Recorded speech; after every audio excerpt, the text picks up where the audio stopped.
already. So good evening, everyone. Thank you for joining us. That's great that you're here. My guest tonight is Brett Plant. I know a lot of people in the group know Brett, but for those who don't know Brett, I wonder if you could introduce yourself a little bit, Brett, and tell us a bit. Yeah, thanks, Elisa. So yeah, Brett Plant, based up in Nottingham. So I've been in property, as it says, for 22 years, starting way back as a landlord and renting rooms out to friends, which is not uncommon actually. And then that was my last job was back in 1998, and I realised I was making more from my rental income than I was from my job. So I quit my job and started to buy some more properties around the corner. Just rolled on from there really. Went on to do over 100 renovations and flips. Wow. To investors over the years. Started, my first commercial conversion after starting into development was back in 2001. So did that for a while. Took a bit of a break from that in the recession and was portfolio building. So people were coming to us and we were building buy-to-let portfolios for folks. Got back into development back in 2012.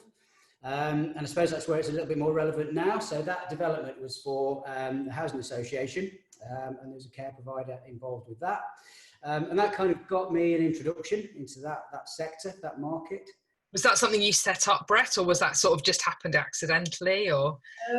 It was kind of an accident. The piece of land that we purchased was next to the regional headquarters of a housing association. And on the other side of the offices were apartments that they owned. So I thought it kind of made sense to go knock on the door and ask, would they like any more properties if I built them what they wanted here? And they did, and it kind of all fitted into place really. So we built them and they bought them pre-sold, I suppose. They bought from us when we built them. And there was a care provider involved there. They went on to be supported living flats.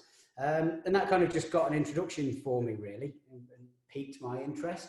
And from that, back in 2012, we've done private developments, but more and more over the years recently, we've been developing for housing associations.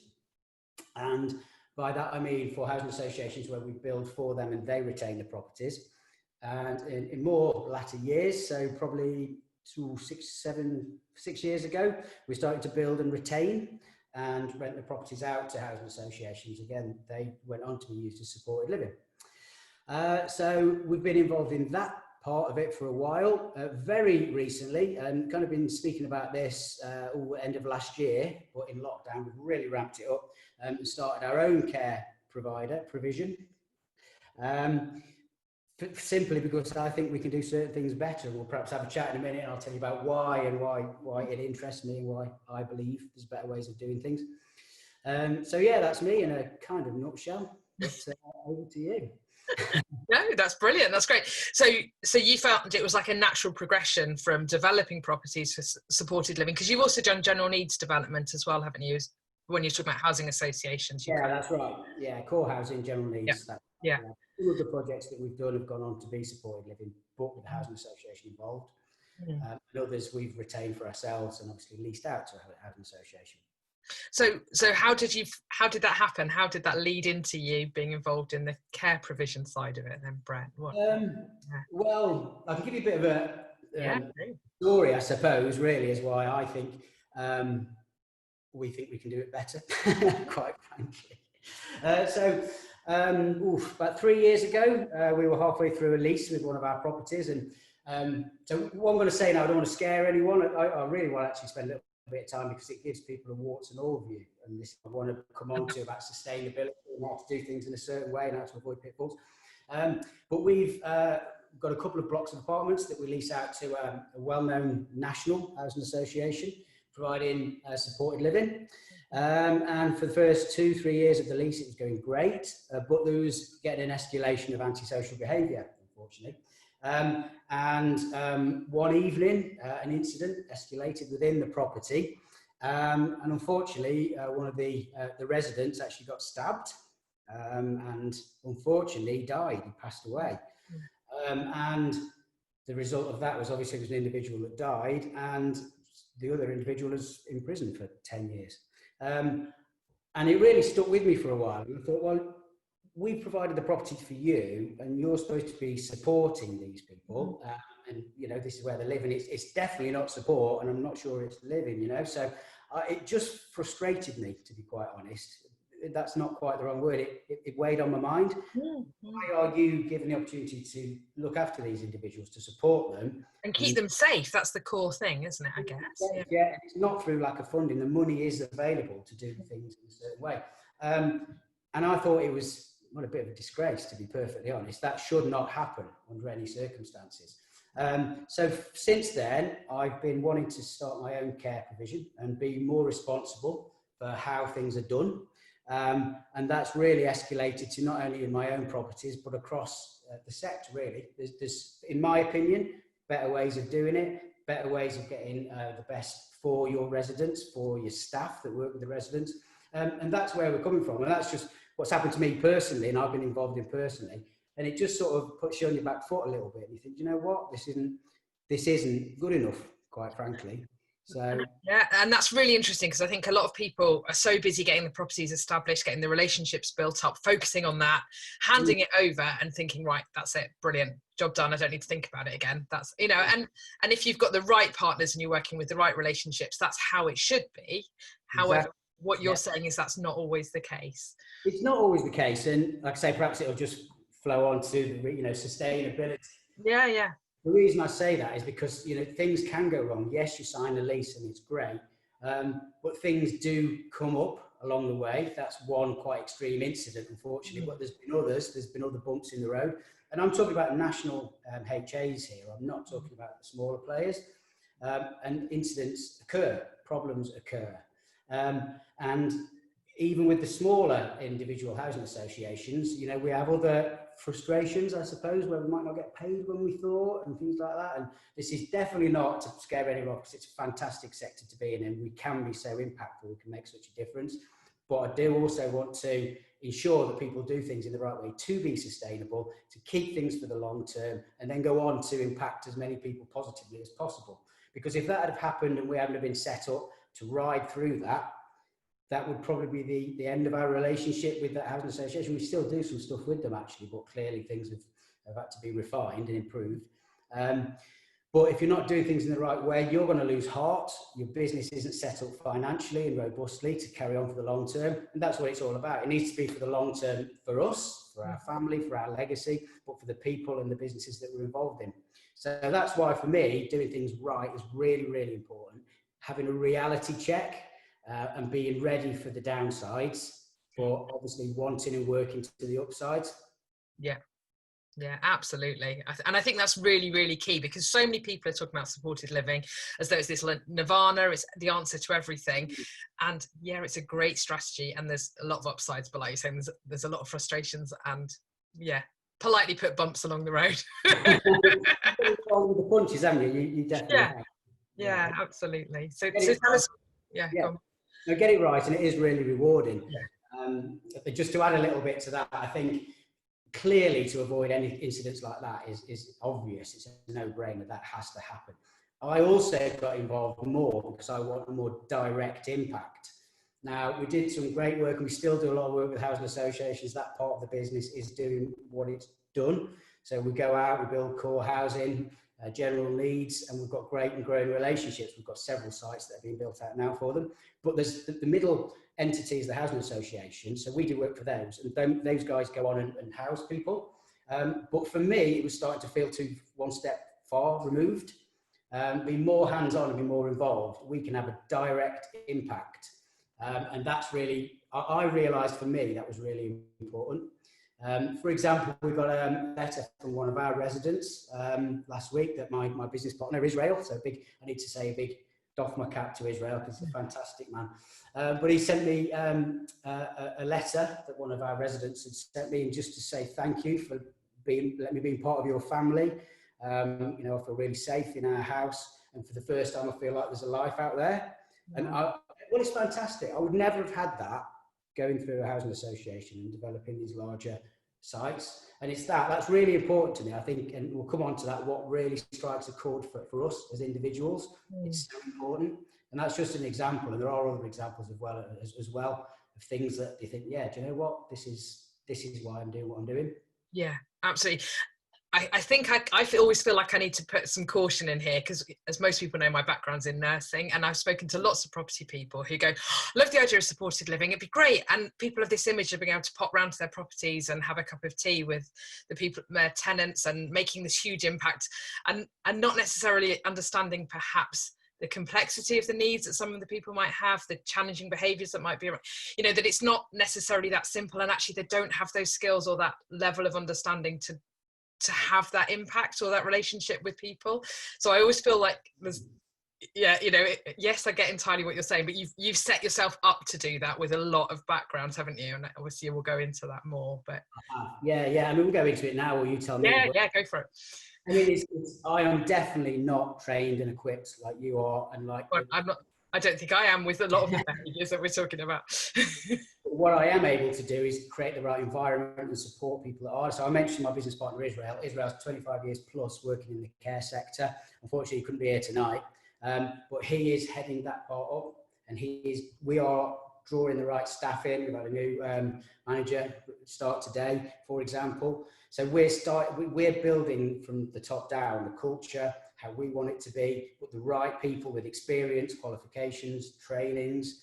I would not myself for 1 second create a care facility that I was part of managing, because that would have exactly the effect that I'm trying to avoid, because I am not properly equipped. Doesn't mean to say I'm not compassionate, doesn't mean to say I want to make a difference, because I absolutely do, but I know my limits. And you're quite key bit, isn't it? Absolutely. Yeah, you're absolutely right to say that. It's about working with the right people who can fill the gaps in for you. So tell it. I know you've got loads more you want to say, Brett. So I feel like I'm asking you questions and messing up your flow a bit. No, I'm just waffling on. You go away, Lisa. You go for it. It's all good. So how did it come about then? How did you start? You had this vision after that obviously horrific experience in one of your properties, and you wanted to get into the care provision side a bit more. How did you go about doing that? I kind of just sat with it and observed and watched what other people were doing. And as I just said, I knew that I was never going to be the person to be running the care facilities. Through some contacts, and a big shout out to Doug as well, who might be watching. Doug put Israel and I together, both from Nottingham, actually live very close to each other. We had several meetings, talked, shared visions, seemed to spark somewhere. And we share a lot of common interests and a desire to make a change. So I knew what I wanted to do. This is just me personally, and I just sat with it and waited for the right people to come along. I suppose being known historically, or more recently, for development of housing associations, so being known to be in the social housing sector, was where people were able to join the dots and say, oh, Brett, you need to speak to Israel. And as I say, we made that connection. So I suppose I was in the right arena. If other people are watching, it's like exactly what we're doing and you're doing here. It's just having the bravery, I suppose, to get out there and tell people what you're doing and who you'd like to meet and what your intentions are. And I think things do come to you by being consistent and being clear in what you're trying to do. Absolutely. So Israel has this care background. You've got this property background. That's obviously a great partnership. You know, from the outside, that looks great as well. I guess, so did you have to start from the very beginning, or did you kind of form something that Israel had already formed, or how did that? So it said in a little bio earlier that I'm a co-founder of a fostering agency. That's not strictly true. I'm now a partner in that, and that was Israel. Israel was the founder of that, but he's got a passion for children's services, so he's brought that in. I've got things that I feel I can do better in supported living, so we brought that back together. The structure, we've created a new business for our coming together. I've got properties that are already leased out as supported living. I'm converting others to become eligible or at the right standard for our care provision. And as leases expire, I'm bringing those in as well.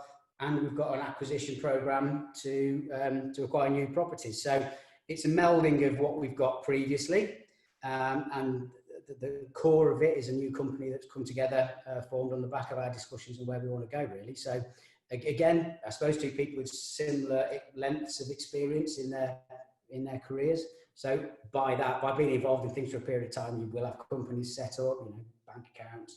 We've got staff that we've been able to tap into. So yeah, you use what resources you've got, don't you, I suppose. And so you've got the two arms to it. You've got the fostering agency. Tell us a little bit about that and what that entails. Well, like I said, I'll be quite honest with you. I don't know too much about that. It was No, it's only because it doesn't fall in, but just... Yeah, and we're just going through Ofsted registration at the moment. So with that, will hopefully allow us to get into children's services who will, can reside in properties that I will be able to provide. Fostering is slightly different, but it's all kind of under the same umbrella. It's about passion, and I've told you why. I've got reasons that I do what I do. I know for a fact if Israel was here, I know strongly his passion is children's services. Not to say I'm not passionate or I lack passion in that area, but it's just through personal experience. I think where I want to be, that's what I want to change. So again, they're similar. And again, the staff and the people that will work in these facilities will be different, have different skill sets. So that's really important as well. You can't just do things half-baked in one area and nip to the other area. They're set up as separate individual. Yeah. And then you're... Oh, sorry. That's all right, Lisa. Carry on. Oh, and then your supported living side. What client group are you working with specifically there, or tenant group? Or? Adults with learning difficulties. So that's where we feel we can add most value. Low to medium needs. Largely in the Nottingham area at the minute, and then East Midlands and spreading out. And we've got intentions and plans to be nationwide to cover what we're doing. So yeah, that's our client group for adult services at the moment. And what kind of structure, when you're talking about your properties, are they larger properties? Are they HMOs? Are they flats? How do they work, the kind of property? Yeah, well, our kind of research and discussions with local authorities and commissioners, we're providing a mix across the board. We're able to do that really with our experience and the properties that we've got as portfolio stock already. So we've got blocks of apartments. We've got a HMO style of property. I've actually got single lets that I lease out, for example, to other housing associations. And there may be an opportunity, we feel, as the fostering agency evolves, for some of the fostering families to use some of our single lets as well. So it's across the board, really. I think we'll all agree that there's a strong demand for one-bed apartments at the moment. That's a bit of a given. That's been growing more and more. That's been the case for our housing associations that we worked with for a while as well. So, the clues are there, but we've spoken to commissioners directly, and we get that feedback about what is it you want, really. Absolutely. And that spread about it not being one size that fits everyone, is it? The different properties. Yeah, absolutely, yeah. And you were talking about your vision is that you could do something differently, and that you were quite, setting up something that you felt was quite different to what was already there. What's that? How does that work then? Well, coming right back down to the basics and using the example I mentioned earlier, all of our properties are going to have 24-hour care. So there's people are being supported the whole time, and situations, as I've discussed, are not able to escalate. So it's the right. First of all, the properties are right and fit for purpose and of a high quality. Give our guys a home and make them feel comfortable in it. The support around it has to be robust, and like you say, safety has to be the number one priority. Going beyond that, we're creating experiences and a life that is beyond just being stuck in the property, watching TV. There's engagement outdoors, there's engagement in gardening activities, for example. We've got numerous things that we're putting together, and it's doing it differently in that regard. The business side of it has to be robust and sustainable, because we don't want staff leaving. That's something else we're adding to the staff experience, because as well as I, there's probably quite a high turnover of staff in certain parts of the care sector. So we're looking after our staff, how we feel better, then making them part of the family as well, maybe paying them a little bit more where we can. The same goes for all of our residents. So the whole experience, the company and the back office staff, the culture as well, that's really important. So I suppose it's not holding too tightly onto the purse strings. That's probably what I'd say. So maybe not looking at the bottom line so much, but taking a little bit off the bottom line, because there is, funding to go around. You don't have to penny pinch. You don't have to sacrifice the safety and the experience of the people that reside in your properties. So doing that, so taking a little bit off the bottom line and doing a better job all round, I think would be the main difference. Yeah. So some of the good care providers I've been working with recently have been doing exactly that same model, that actually we've worked out we can pay a little bit more, we retain our staff better, and that makes for a better experience all round, doesn't it, for everyone? Yeah, absolutely. Yeah. And as I say, we're taking that culture from the back office staff as well. Everyone is part of something. Yeah. And then sustainability is something you talk about a lot, Brett, isn't it? What do you mean by sustainability, just to explain to people? Well, a couple of things really. Financial sustainability. So it's got to be a model that works financially, and the better it works financially, the longer you'll be in the game, because you're infused by it. But you can look to grow as well. So if you've got a profitable model to start with, and you manage your finances in the right way, you keep money back for periods where you may not get paid. So you need cash reserves, and you need maybe cash to grow. So there's financial sustainability, so running a good business really. And I suppose I've been thinking about how to put this to you, but sort of energetically sustainable. So when you find something that strikes that chord and means something to you, so i.e. what client group do you really want to help? How do you think you can change things? What problem can you solve? And when you get that fuzzy feeling in your stomach, you know you're onto the right thing, because there will be challenges, there will be turbulent times, there will be ups and downs, there will be times you look in the mirror and think, Jesus, what am I doing? But if you know you're tuned in for the right reason, then you will get past that. So if your business is financially sound, you are aligned perfectly with what you're wanting to achieve, then that's when you can be most sustainable, in it for the long term, have growth, and the ultimate outcome of all of that is the greatest impact. So when you're looking to impact as many people as possible, if you lose heart with it, if you get fatigued with it, if you get burnt out by it, that the ultimate goal of maximum impact isn't going to be achieved. And the same with if you stretch yourself too thinly, if you don't manage your finances properly. Housing associations we work with, they have to keep a certain level of liquidity. They are assessed by their governance and viability. So we should adopt the same model, because if we can't pay the staff, it's the residents that are going to suffer. If we can't pay leases and rents, if we're maybe rent to renting, I know some people do, then it's the residents that are going to suffer. So that's what I mean by sustainable. So the business is sound and financially robust and therefore sustainable, and you are in it for the long term. You bounce out of bed, you know you're doing the right thing, and you can envision yourself in 20 years doing exactly the same thing. So that's my take on sustainability. Yeah, no, that's brilliant. And I think also, when we're talking, some people, when they're looking at this model from a property point perspective, they're thinking, how do I eke out the maximum amount of rent per room, rent per flat? And they're very, very driven on that, maximizing it. Oh, I've heard someone over here is getting this much, and therefore I must be pushing for those higher rents all the time.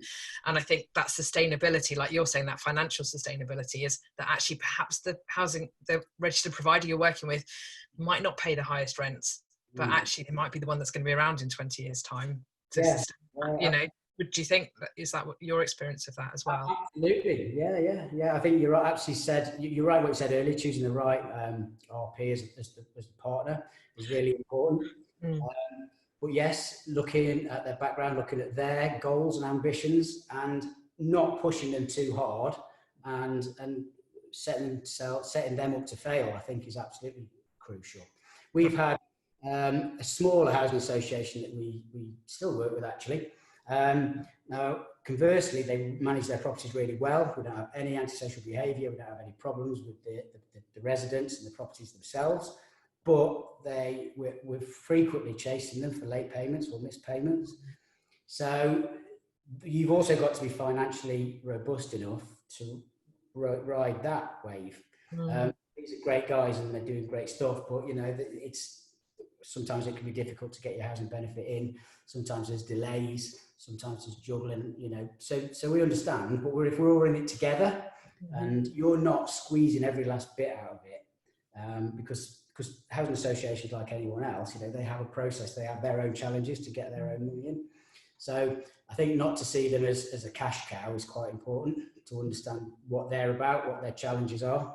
Yeah, absolutely.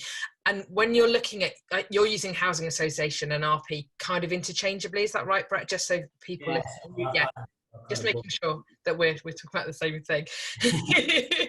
Does stick to HM? No, it's fine. Whichever you want to use, that's all good. But just making sure it's clear for people to understand. You talked about that choosing a registered provider or a housing association to work with, and that's something that I get asked quite a bit. It'd be really interesting to hear what your take is on what would, you know, with your experience, what would you say is something you should be looking out for? How would you choose someone to work with? Well, from the development side, and this does carry on to the supported living side, we very much look at what they are doing already. So that some kind of proven track record would be preferable to someone who's brand new. Because unless you've got a parent company guarantee or something like that, it's difficult. It's a difficult time. Not to say that you don't want to help these people, and if you feel that your heart and your passion is there and you're prepared to work with someone from day one, that's great. If you just want to plug into something, I'd suggest someone who's got a track record and you can see what else they've done and they've been around for a number of years. The regulator obviously will have details of them on their, like I said, their governance and their viability.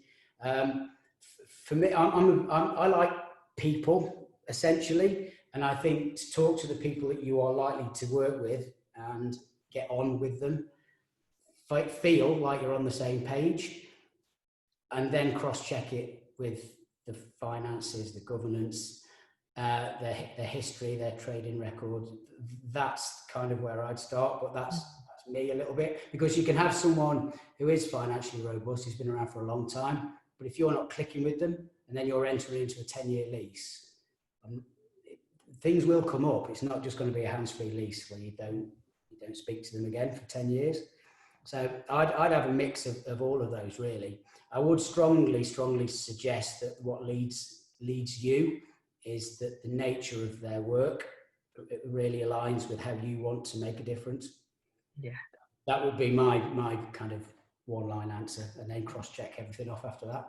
Yeah, no, that's really, really useful. Thank you. And with the other question I had first, and then I know you've got some slides you wanted to share with us, was when you're talking about the fact you've got some properties already and you now have this care provider, are you doing that under the same umbrella? Are you doing them as two separate organised entities? I think that would be useful for people to understand how that works, I think. Yeah, sure. Yeah, it's very much two separate entities. What a lot of the guys are doing is their property landlords, they're property owners, and they're finding a separate HA, and then or care provider or charity. It's just I've got a foot in both camps at the moment. So I'm the property owner and director of the care company as well. So very much two separate entities. Yeah. And that's so it meets that definition of supported living, doesn't it? Otherwise it becomes a residential care home, or what you want to call it. Yeah, just it's quite important again, because when I'm talking to some people, they have this vision that they're going to buy the properties, provide all the care, and it's all going to be all under one organisation, and that is a different structure, isn't it, to being that's right. Living. Again, to protect the residents, because if the property's fallen into disrepair, the care company can choose to change properties, for example. So it's important, from a regulation point of view, that they are separate. And I think also the other way, if your tenancy is with the landlord but you don't like your care provider anymore, that can be switched around, can't it? Yeah, absolutely. It's a two-way thing. Yeah, absolutely. Sorry, you've got some slides you wanted to share with us, Brett. Well, it's just one, Lisa, really. Yeah. Okay. Oh, fabulous. But am I able to share? Be able to share now. So, what I was going to show you, Lisa, and the guys that are watching, really, is just a model that we've adopted and we share with some of our partners about it's a Venn diagram that I refer to a lot, that covers all of the things that we've been touching on now and a little bit more. So if I can very briefly my screen, and then we'll come back and talk it over after that. You should see, tell me if it goes full screen, Lisa. I think it's just about to. That gone full screen? Yeah. Yes. That's us, Oxygen Projects up in Nottingham. So this Venn diagram is basically something that I've referred to, as I've said, and the three parts of that. The first one is sustainable. So it's got to be sustainable, and it's your venture, what we're getting involved in. It, for me, has to be all of these things for longevity, for sustainability, and for happiness. But it's got to be sustainable through being profitable, and it's got to be run like a business. I think that's really important. It's not something that you kind of want to play at, really, if you know, take it seriously. Don't take yourself too seriously, but take your business seriously. The other big thing for us, yes, it's a business, but we could be making widgets. You know, we do develop normal everyday properties. You could be selling ice creams, for example. But the other part is, what's the contribution? What are we giving back? For me, it's my belief that enterprise and business is the mechanism that we can work with the government, the local authorities. We can take allocated funding, use our enterprise, use our dynamic nature as an entrepreneur to create something that generates some kind of impactful, positive social outcome. So if we've got a business opportunity, and I'm sure along here, you know, we're all thinking of a certain way, and you get a lot of opportunities come your way, we hold this up against it. And if it's not a contributory venture, it's not for us. We have to have it hand in hand. It has to be a business, and it has to be profitable. We've got staff to pay, you know, we've got premises, but it has to contribute as well. And that's the important thing. It has to give back. And the one at the very bottom is something that we've not mentioned yet, actually, which we can talk about, is it's got to work for you. It's got to be a business that works for you, not a replacement job where you're a slave to your business. And I think that's really important, again, for the longevity. So I've spoken about how it needs to resonate with us, and I think that's really important. But also, it's got to work for you in terms of, you know, is it, you don't want to be a martyr to your business. You have bills to pay, you know, you've got families to feed, you know, so it's got to work for you in that regard. Does it give you the time that you require?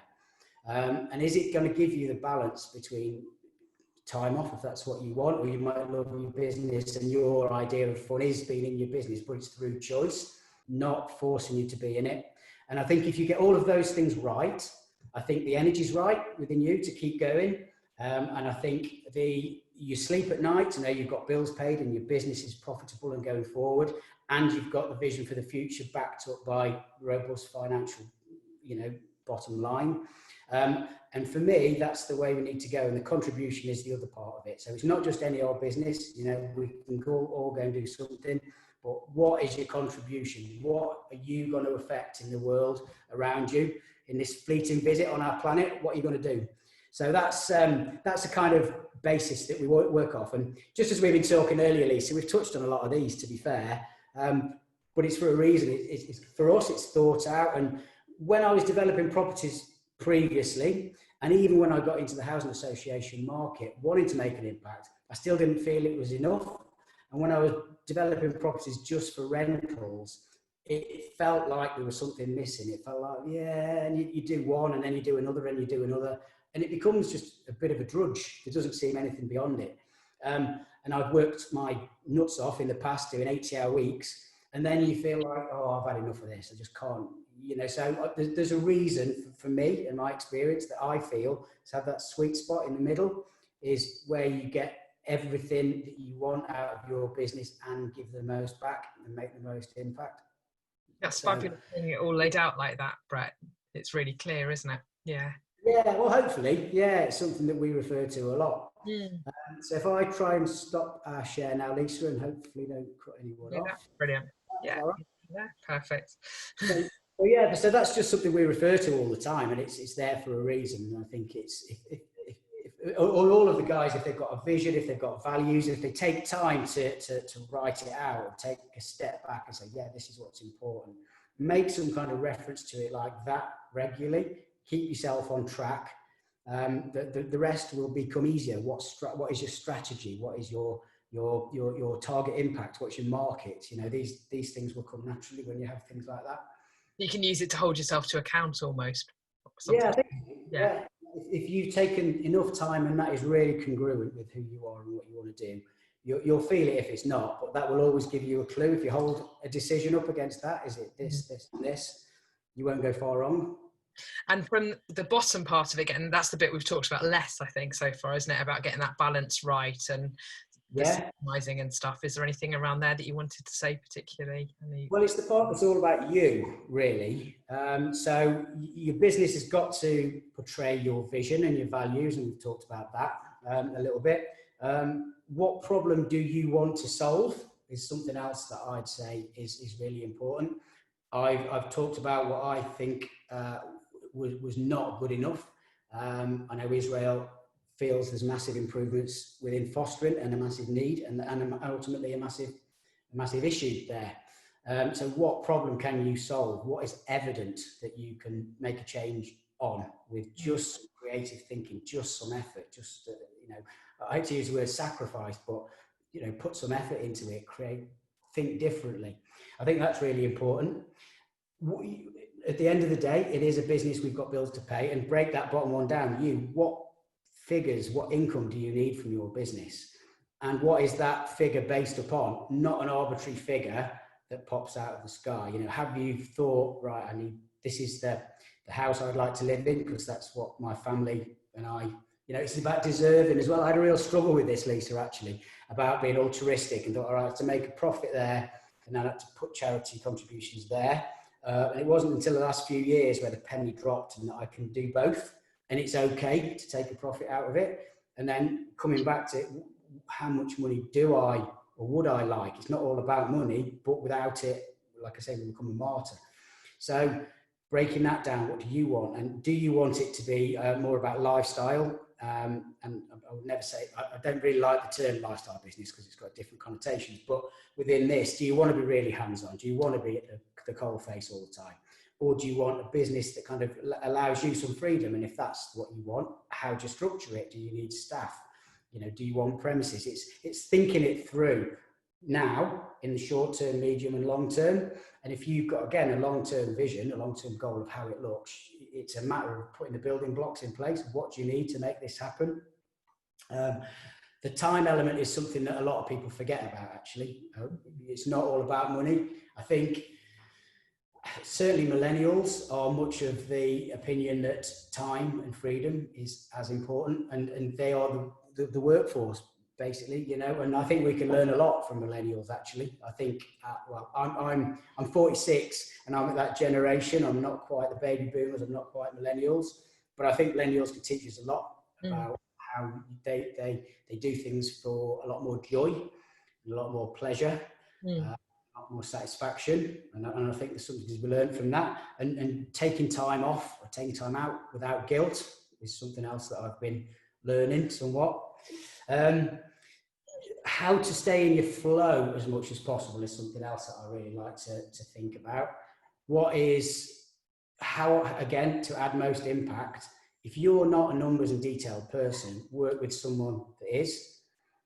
Don't fudge them and don't bury them and pretend it's not there. So know what's natural to you, know what excites you, and stay in that lane as much as you can. I mean, I'm not totally fanciful that I think you don't have to do things you don't like sometimes, but if you can minimize that, if you stay in your lane where you're strong, where you're most excited, where your skill set's most appropriate, you feel better as a whole. But if there are elements that you don't want to do, pair up with someone.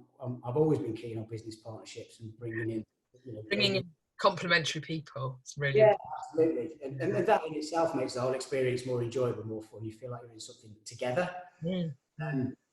So all of that, really, it starts with it's a business that you run, not runs you, and then you sign it. You have don't take a business comparison, because it doesn't matter what other people are doing. It's what you want in your life and how you go about it. The rest is just strategy. When you know what you want, then the rest is just building blocks, and all the building blocks are out there. You don't have to reinvent the wheel for that.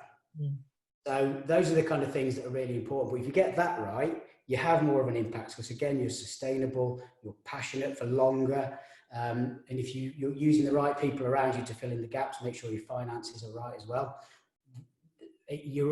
All of this builds into a long-term profitable business. So yeah, that's the quickish answer. That's brilliant. I know a few people have put questions into the comments box. If people have got other questions for Brett, if they want to drop them in, we'll try and attack some questions. Thank you, Brett. Is there anything else? Have we kind of covered the bits you wanted to cover? I feel like I think, that's great as far as I'm concerned. You ask me whatever you want, Lisa, really. But just kind of convey the different elements. The business part of it is there's methodology in that. I think a lot of it comes from feeling your way through it and doing what excites you the most, and the rest will fall into place. The rest is mechanics and strategy. If you've got your vision and values and the direction of travel and what you really want to achieve, and the rest will just fall into place. I think it's difficult as well, though, you have that vision and your passion to work with, say, one group of people, but actually in your area that might be already really well provided for, and so it's trying to find that need and that niche as well, isn't it? I think It's a fair point. Yeah. I've got it written down here actually, that I've made the assumption in saying this that you have done market research and you do know there's a need, because again, coming back to not being fanciful, I am a realist, and although you want to do these things, and this is the client group that you're passionate to help, if there isn't a market for it, how can you do something else to be profitable that can assist and aid another part of your business or your life that may be done on a lesser degree? Clearly researching your market and being business-like, and that comes back to the top left part of that Venn diagram, is that profitable business. It's not going to be a profitable business if you can't get your service users, if you can't get your clients. So, I mean, it's interesting. Where we are, we're certainly not experiencing anything like saturation, to be perfectly honest. I suppose adults with learning difficulties is quite broad. I know some of the guys have gone really specific, but we're talking to an organisation today that we might be partnering with that take females off the streets who found themselves in as sex workers, essentially, quite a narrow market. But talking to those today, they've got countless people that the local authority would like to house and help. If I'm honest, I don't know of many situations where there's saturation, but that's just my experience so far. I'll be interested to know if you've found anything different. I think there's also there's need, and then there's the perceived needs of those commissioning it. I think they're the different challenges, aren't they? That's certainly something we've encountered. Is we've got care providers desperately screaming for accommodation, but then actually the commissioning arms are telling us, well, we've provided enough of that this year, we need to be focusing on something else. And the care providers over here are going, we need more properties, and you get stuck in the middle of that battle. That's a long boring story I'll tell at some point, but yeah. But yes, it is. I don't think, I quite agree, it's saturation, but it's also the commissioning and the funding to back it up, that not lack of saturation. Sorry, I'm getting myself into it. I'm just going to have a look at some of the questions people have put in. Helen said, fully agree, this is not an area to go into lightly, lots of due diligence needed, absolutely, which I know is a pet subject of Helen Chorley's, but is also, like you're saying, you do need to do your due diligence. And Neil's asking, Brett, what areas does your agency cover, please? Manchester, ? We are hopefully going to be covering Congleton and Cheshire East very shortly. So getting closer over there.